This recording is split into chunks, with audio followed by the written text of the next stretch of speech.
think society will always tend towards doom scrolling, and that is not meant to be taken face value, right? I don't think we are meant to just scroll on a phone all day. That's not what I'm saying. But I think there are tendencies to doom scrolling that makes it so addictive, so widespread, right? Why is this such an addictive universal epidemic among young people and old people and super young people, like toddlers who are now on, I don't know, Masha the Bear or Cocomelon, right? We're setting them young. So I think the components of doom scrolling is it's mindless. It allows us to not be present in what we're actually doing, and as a facet of that, not be reflective on the things we're consuming, or really actively thinking and reviewing after each video. Hey, did I learn anything from that? Do I actually want to keep watching? Is the next video going to give me any more help? Am I actually going to stop in 5 minutes when I say I do, or am I not? And I made a video previously saying that I've stopped doom scrolling, right? Which means I can voluntarily scroll if I want to, and I'll voluntarily stop if I want to as well. I was very proud of myself for stopping that, but obviously skeptical, because how can I stop a habit so easily? Where does that go? Where does that energy go? Because as we know through physics, the law of thermodynamics, no energy can be created or destroyed. So that doom scrolling energy has to go into something else, right? And where do I hypothesize it went? I think it went into studying. Now, I think I do actively study. Sometimes every time I have a question, I do ask ChatGPT to explain it to me in depth when there's no answer key or no work solution, right? But recently, I've been staying in the library until very late, maybe 1 a.m. or 2 a.m. And the first time I've snapped out of my doom scrolling on studying was tonight after my final at around 6 or 7 p.m. I ate food and then was walking home. And I just felt eerie. It just felt like an eerie feeling. It felt wrong. Why? Because it was 9 p.m. and I was walking home. Like, I'm going home before 1 a.m., before 2 a.m. because for the past month, I've been in the library pretty much grinding, studying until very, very late, until those hours between 2 and 4 p.m.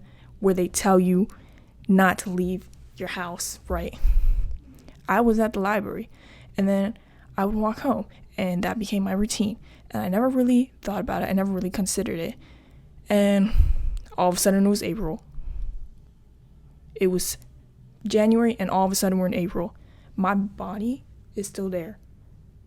My mind right now, my brain, I think I left it in the library. You could put a coin in here, shake my head, and you would hear it rattle. Because even though I'm in my house now, I've just taken a final, this is supposed to be my time to rest and relax, I don't feel relief. I don't feel the need to rest or relax. And I actually feel guilty for sitting here. Making this YouTube video is my cope to do something productive, because mentally I'm still in that library. Mentally, I think I should still be there. I don't have anything due today. I have no assignments due. Yet, I still feel like there should be something. I think something I'm missing. There's something more to do. There's always something I can do. If not now, then I can study for the exam in 2 weeks, the one in 3 weeks, the big assignment due at the end of the semester, which is over a month away. Do you see where I'm going with this? Because I've stopped doom scrolling on the phone, but I've transferred that obsessive energy into studying. Now, granted, this is a much better addictive obsession, right?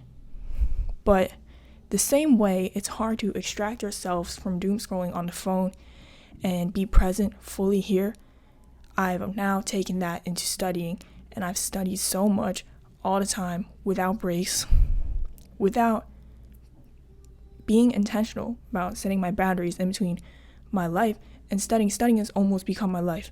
The way doom scrolling was my life before, now this new thing has overcome it. And I don't know if I like that. Now, I'm very proud of myself for finally locking in, because it's always been a little bit difficult for me since COVID in high school to really lock in on my studies, to have discipline. But I think what they don't tell you about discipline is that it can get mindless too, right? You always have to be rethinking, reflecting on the day you just had, reflecting on the day you want to have next, reflecting, am I going the right direction? Am I becoming stagnant? Do I like where I'm going? Do I remember how the last 3 months passed by? Because truthfully, I don't. So I think humans will always have a tendency to obsess over something, want some form of comfortable repetition in your life, and make sure you can identify what that thing is so you don't let it become something that makes you, something that you live for, but something that fits into your life.